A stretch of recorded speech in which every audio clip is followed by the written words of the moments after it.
दोस्तों, इस वीडियो के अंदर हम प्रदेश के नियमित कर्मचारियों और पेंशनर्स की सबसे बड़ा मुद्दा 46% डीए/डीआर और 7वें वेतनमान के अंतिम किस्त के एरियर्स राशि से जुड़ी अपडेट की बात करेंगे कि किस प्रकार अब कर्मचारियों का सब्र टूट रहा है और कहीं आगे देर ना हो जाए। तो दोस्तों, इस महत्वपूर्ण टॉपिक को आप अच्छे से समझने के लिए वीडियो को अंत तक जरूर देखिए। नमस्कार दोस्तों, मैं हूं आपका दोस्त लोकेश साहू और आप देख रहे हैं लोकेश छत्तीसगढ़िया यूट्यूब चैनल। आप सभी साथियों का हमारे इस चैनल पर बहुत बहुत स्वागत है।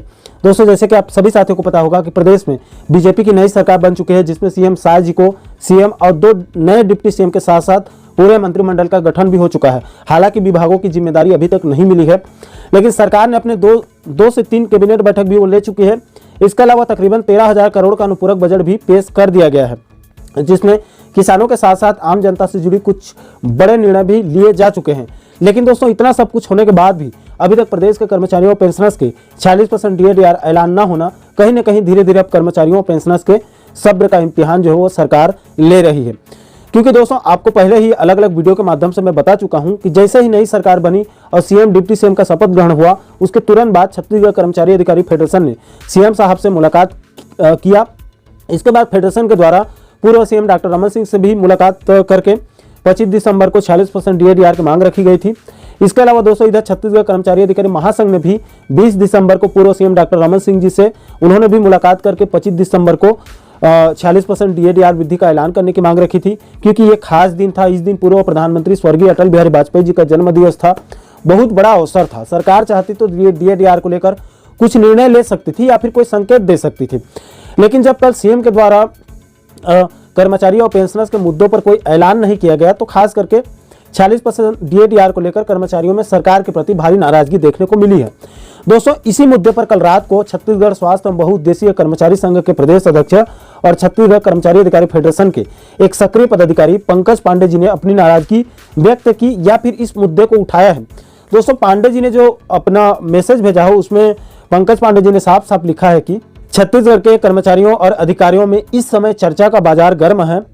क्या संघर्ष, आंदोलन और निरंतर अपनी मांगों के लिए जद्दोजहद ही छत्तीसगढ़ के कर्मचारियों और अधिकारियों की नियति बन चुकी है? विषय चिंतन योग्य है। आचार संहिता के समय डीए की घोषणा होने के बाद भी कर्मचारी ठगे गए। नई सरकार से उम्मीदें हैं और ये उम्मीदें इसलिए भी हैं क्योंकि उनके घोषणा पत्र में तमाम तरह के वादे हैं। किसानों एवं अन्य मुद्दों पर सरकार ने कार्रवाई शुरू भी कर दी है, जिसे देखते हुए छत्तीसगढ़ कर्मचारी अधिकारी भी आशान्वित हो रहे हैं कि जल्द ही उनकी भी बारी आएगी और उनके गंभीर आर्थिक नुकसान की भरपाई हो पाएगी। कर्मचारी अधिकारी फेडरेशन पुनः तत्पर है। संयोजक कमल वर्मा जी के नेतृत्व में फेडरेशन के विभिन्न वरिष्ठ पदाधिकारियों ने मुख्यमंत्री सहित सरकार एवं भारतीय जनता पार्टी के अनेक कद्दावर नेताओं से मिलकर अपनी चिंता से अवगत कराया है। आगामी रणनीति पर चर्चा चल रही है। जल्द ही फेडरेशन की बैठक में कर्मचारी हितों में हो रहे विलंब पर एक कड़े फैसले और रणनीति पर चर्चा होगी। लोकसभा चुनाव सामने है। आचार संहिता के पूर्व अपनी मांगों के लिए एक भरपूर प्रयास आवश्यक है, अन्यथा इंतजार और लंबा होगा।